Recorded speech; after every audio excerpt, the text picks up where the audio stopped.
Hi everyone, welcome to string YouTube channel. നിങ്ങളുടെ age 20 to 30 ആ ഒരു റേഞ്ചിലുള്ളവരാണ്. അങ്ങനെയാണെങ്കിൽ നിങ്ങൾ ഈ വീഡിയോ ശ്രദ്ധിക്കുക. അതായത് നിങ്ങളുടെ ഈ ഒരു ടൈമിൽ നിങ്ങൾ ഒന്നെങ്കിൽ നിങ്ങളുടെ കരിയർ സ്റ്റാർട്ട് ചെയ്യുന്നതായിരിക്കും. കോളേജൊക്കെ കഴിഞ്ഞ് ഫസ്റ്റ് ജോബ് കിട്ടി അത്യാവശ്യം ഒന്ന് ലൈഫ് എൻജോയ് ചെയ്യാൻ തോന്നുന്ന ഒരു ടൈമിലായിരിക്കും.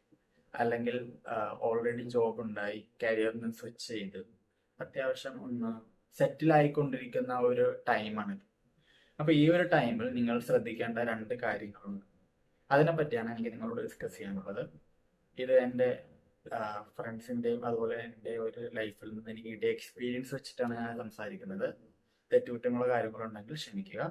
ജസ്റ്റ് ഒരു സജഷൻ ആയിട്ട് നിങ്ങൾക്ക് അത് കൂട്ടിയാൽ മതി. ഇംപ്ലിമെന്റ് ചെയ്യുന്ന കാര്യങ്ങളെല്ലാം കോഴ്സ് നിങ്ങളുടെ തന്നെ താല്പര്യം അനുസരിച്ചിട്ടാണ്. അപ്പോൾ നമുക്ക് വീഡിയോയിൽ കിടക്കാം.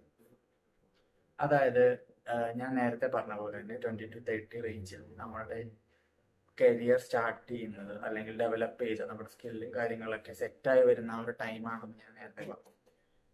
അപ്പോൾ ആ ഒരു ടൈമിൽ നമ്മൾ മെയിൻ ആയിട്ട് ചെയ്യേണ്ട രണ്ട് കാര്യങ്ങളുണ്ട്. അതിൽ ഒന്നാമത്തെ കാര്യം എന്ന് വെച്ചാൽ നമ്മളുടെ വണ്ടിക്ക് ഇവിടെ ഒരു ഇൻഷുറൻസ് പ്രൊവൈഡ് ചെയ്യുന്നുണ്ട്.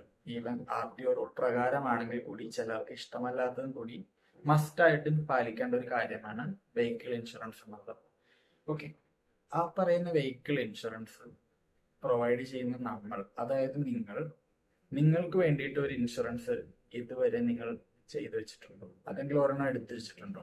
കമ്പനിയിൽ നിന്ന് ഇൻഷുറൻസ് ഉള്ളവരുടെ കാര്യമല്ല ഞാൻ പറയുന്നത്, അല്ലാത്തവരുടെ കാര്യമാണ്. പ്രൈവറ്റ് കമ്പനികളിൽ വർക്ക് ചെയ്യുന്ന എല്ലാവർക്കും ഇൻഷുറൻസ് ഉണ്ടാവണം എന്നില്ല. അപ്പോൾ അങ്ങനെയുള്ള ആൾക്കാർക്ക് അല്ലെങ്കിൽ സ്വന്തമായി തൊഴിൽ കണ്ടെത്തി വർക്ക് ചെയ്യുന്ന ആളുകളുണ്ട്, അങ്ങനെയുള്ളവർക്ക് കൂടി ഇത് ബാധകമാണ്. അപ്പോൾ അങ്ങനെയുള്ള ആളുകൾ എൻ്റെ ഒരു റിക്വസ്റ്റ് വെച്ചിട്ട് നിങ്ങളൊരു ഇൻഷുറൻസ് എടുക്കാനായിട്ട് മാക്സിമം നോക്കുക. കാരണം ഈ ഒരു ഏജിൽ അത്യാവശ്യം 10,000 അല്ലെങ്കിൽ ആ ഒരു റേഞ്ചിൽ താഴെ കിട്ടുന്നതാണ്. അത് ഡിപ്പെൻസ് ആണ്. ഇപ്പോൾ 5 lakhന്റെ കവറേജ് തൊട്ട് ഓൺ മിനിമം അല്ല, ഒരു മസ്റ്റായിട്ട് മിനിമം ഒരു 5 lakh എടുക്കണം എന്നാണ് എൻ്റെ ഒരു ഇത്.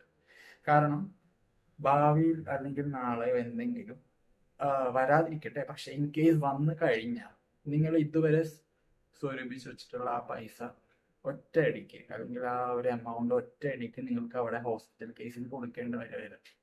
ഈവൻ ഒരു കയ്യോ കാലോ എന്തെങ്കിലും ഒടിഞ്ഞാൽ തന്നെ 5,000 റുപ്പീസ് വരെ എമർജൻസി ആയിട്ടുള്ള സമയങ്ങളിൽ നമ്മൾ അല്ല ചെയ്യുന്നത്, നമ്മളുടെ കൂടെയുള്ള ആളുകളാണ് നമ്മൾ ആശുപത്രിയിൽ എത്തിക്കുന്നത്. അവിടെ എത്തിച്ചു കഴിഞ്ഞാൽ അവർ വേണ്ട പ്രൊസീജിയേഴ്സും കാര്യങ്ങളൊക്കെ ചെയ്ത് കഴിഞ്ഞാൽ അറൗണ്ട് ഒരു 5,000 റേഞ്ച് ഒക്കെ വരുവാണെങ്കിൽ ആ ഒരു എമൗണ്ട് മതി നിങ്ങൾക്ക് ഒരു വർഷത്തേക്ക് നിക്ഷേപിക്കാനായിട്ട്. കാരണം എന്തെങ്കിലും വലിയ ഒരു അപകടം ഉണ്ടായി കഴിഞ്ഞാൽ നിങ്ങൾ അത്രയും വർഷങ്ങൾ കൊണ്ട് സ്വരുക്കൂട്ടിയ ആ ഒരു എമൗണ്ട് ലക്ഷങ്ങൾ തന്നെ ചെലവായി പോകേണ്ടി വരുന്ന കേസുകൾ വരെ ഉണ്ട്. എൻ്റെ ഫ്രണ്ട്സിന് ഉണ്ടായിട്ടുണ്ട്, എൻ്റെ ഫാമിലീസിന് കാര്യങ്ങളിൽ തന്നെ ഉണ്ടായിട്ടുണ്ട് അതുപോലെ. അപ്പോൾ അങ്ങനെ വരുന്ന സിറ്റുവേഷനിൽ നിങ്ങൾക്കും പരിചിതമായിരിക്കാം, നിങ്ങളുടെ ഫ്രണ്ട്സിനോ നിങ്ങളുടെ ഫാമിലീസിന് തന്നെ ഇത് ഉണ്ടായിട്ടുണ്ടാവാം. അപ്രതീക്ഷിതമായി ഒരു അത്യാഘാതം പോലെ എന്തെങ്കിലും വരികയുണ്ടാവുകയും അതിലൂടെ നിന്ന് ഇത്തരം എമൗണ്ട് അത്രയും അവർ സൂക്ഷിച്ച് സ്വരുക്കൂട്ടി വെച്ച അത്ര എമൗണ്ട് ഒറ്റയടിക്ക് നഷ്ടമാണെന്ന് വെച്ചാൽ വളരെ വിഷമകരമായിട്ടുള്ള കാര്യമാണ്. അപ്പൊ അങ്ങനെയുള്ള സന്ദർഭങ്ങളിൽ മിനിമം ഒരു 5,000 to 10,000 റേഞ്ച് ഒരു വർഷത്തേക്ക്, അത് നിങ്ങൾക്ക് ഒറ്റയടിക്ക് അടക്കാൻ പറ്റില്ല എന്നാണെങ്കിൽ EMI ഫെസിലിറ്റീസ് കാര്യങ്ങളൊക്കെ ഉണ്ടാവാം. ഞാനിത് ഒരു പ്രൊമോഷനും കാര്യങ്ങളും വേണ്ടിയിട്ടല്ല വരുന്നത്, ആസ് എ സജഷൻ ആയിട്ട് ഞാൻ നിങ്ങളോട് പറയുന്നു. നിങ്ങൾക്ക് വേണമെങ്കിൽ സ്വീകരിക്കാം, ഇല്ലെങ്കിൽ നിങ്ങൾക്ക് അത് മനസ്സിലാക്കി എന്താണെന്ന് വെച്ചാൽ അതിൻ്റെതായ കാര്യങ്ങൾ ചെയ്യാം. അതോടൊപ്പം തന്നെ ഒരു ഇൻഷുറൻസ് എടുത്ത് വെച്ചിട്ടുണ്ടെങ്കിൽ ഞാൻ പറഞ്ഞതുപോലെ അത് ഒരു സഹായകരമാണ്. കാരണം പിന്നീട് ആ ഒരു ടൈമിൽ നിങ്ങൾക്ക് ഓടി നടക്കേണ്ട ആവശ്യമില്ല. ഇൻഷുറൻസ് എടുക്കുമ്പോൾ വേറെ ശ്രദ്ധിക്കേണ്ട കാര്യം, എന്തെങ്കിലും ഇൻഷുറൻസ് എടുത്താൽ പോരാ, നിങ്ങൾ നിങ്ങളുടെ സൈഡിൽ നിന്ന് ഒരു റിസർച്ച് കാര്യങ്ങളൊക്കെ നടത്തുക.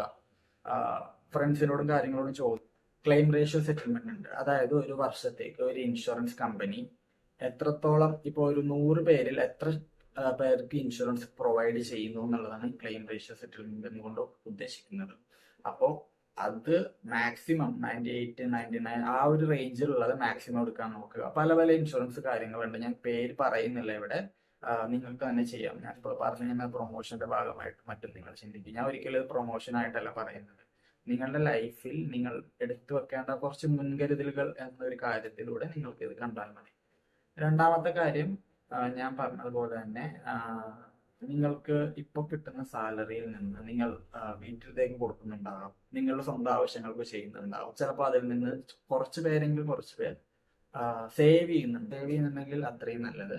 സേവ് ചെയ്യുന്നതിനോടൊപ്പം തന്നെ മറ്റൊരു ഇൻവെസ്റ്റ്മെന്റ് ആയിട്ടല്ല, ഒരു എമർജൻസി ഫണ്ട്, അതായത് ഒരു 2-3 മാസത്തേക്കുള്ള നിങ്ങൾക്ക് വീട്ടിലേക്ക് വേണ്ട നിങ്ങൾക്ക് ആവശ്യമായിട്ടുള്ള ഒരു എമൗണ്ട് നിങ്ങളൊന്ന് മാറ്റിവെക്കാൻ ശ്രമിക്കുക.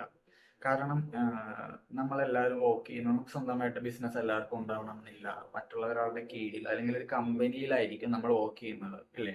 എന്തെങ്കിലും ഒരു കാരണവശാൽ നിങ്ങൾക്ക് ആ കമ്പനിയിൽ നിന്ന് വിട്ടു മാറേണ്ടി വരികയോ അല്ലെങ്കിൽ നിങ്ങൾക്ക് തന്നെ ഒരു റെസ്റ്റോ കാര്യങ്ങളോ എന്തെങ്കിലും വേണമെന്ന് തോന്നുകയോ അല്ലെങ്കിൽ പെട്ടെന്ന് ഒരു കരിയർ സ്വിച്ച് സംഭവിക്കുന്ന ടൈമിൽ നിങ്ങൾക്കൊരു സാവകാശം കിട്ടാൻ ഈ എമർജൻസി ഫണ്ട് സഹായിക്കും.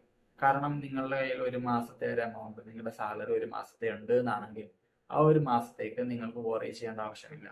അതുപോലെ തന്നെ ഇത് ഞാൻ മിനിമം ഒരു 6 മാസമാണ് പറയുന്നത്. പക്ഷെ തുടക്കത്തിൽ നിങ്ങൾക്ക് 1-2 മാസം എടുത്തു വെച്ച് കഴിഞ്ഞാൽ നിങ്ങൾക്ക് കിട്ടുന്ന ആ ഒരു ഫ്രീഡം, അതായത് ആ പീസ് ഓഫ് മൈൻഡ്, അത് ഒന്ന് നിങ്ങൾ മനസ്സിലാക്കേണ്ടിയിരിക്കും. നിങ്ങൾ അനുഭവിച്ചു തന്നാൽ നിങ്ങൾക്ക് ആ ഫീൽ മനസ്സിലാവുകയുള്ളൂ.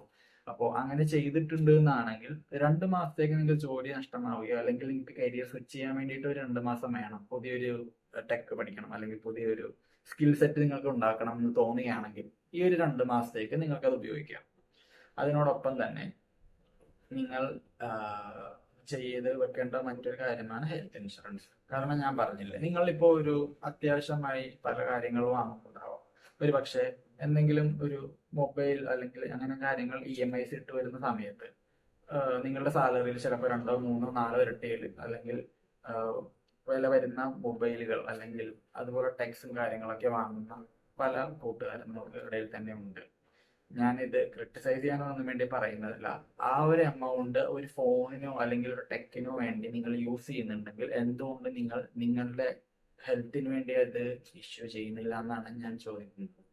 ആ ഒരു എമൗണ്ട് മതി ഒരു വർഷത്തേക്ക് നിങ്ങൾക്ക് അത് ചെയ്തു വെക്കാം. ഇൻ കേസ് എന്തെങ്കിലും വരാതിരിക്കട്ടെ, ഇൻ കേസ് അങ്ങനെ വന്നു കഴിഞ്ഞാൽ ആ ഒരു എമൗണ്ട് നിങ്ങൾ പ്രതീക്ഷിക്കുന്നതിലപ്പുറമായിരിക്കും ഒരു പക്ഷേ നിങ്ങൾക്ക് വരുന്ന ഒരു ആനുവൽ പാക്കേജ് അല്ലെങ്കിൽ സാലറി, ഒരു മാസത്തെ സാലറിയോ അല്ലെങ്കിൽ ഒരു വർഷത്തെ സാലറി തന്നെ നഷ്ടമായി പോകാവുന്ന ഇൻഷുറൻസും കാര്യങ്ങളും നമ്മളുടെ ചുറ്റുമുണ്ട്.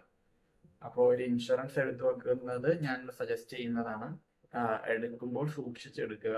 അറ്റ്ലീസ്റ്റ് നോക്കിയിട്ട് ഒന്ന് റിസർച്ച് ചെയ്യുക അത് എങ്ങനെയാണ്, ക്ലെയിം റേഷ്യോ സെറ്റിൽമെന്റ് ഉണ്ടോ, ക്യാഷ്ലെസ് ആണോ. ക്യാഷ്ലെസ് മീൻസ് നിങ്ങൾ ഹോസ്പിറ്റലൈസ്ഡ് ആണെങ്കിൽ നിങ്ങളുടെ കയ്യിൽ നിന്ന് പൈസ ഒന്നും മുടക്കേണ്ടതില്ല.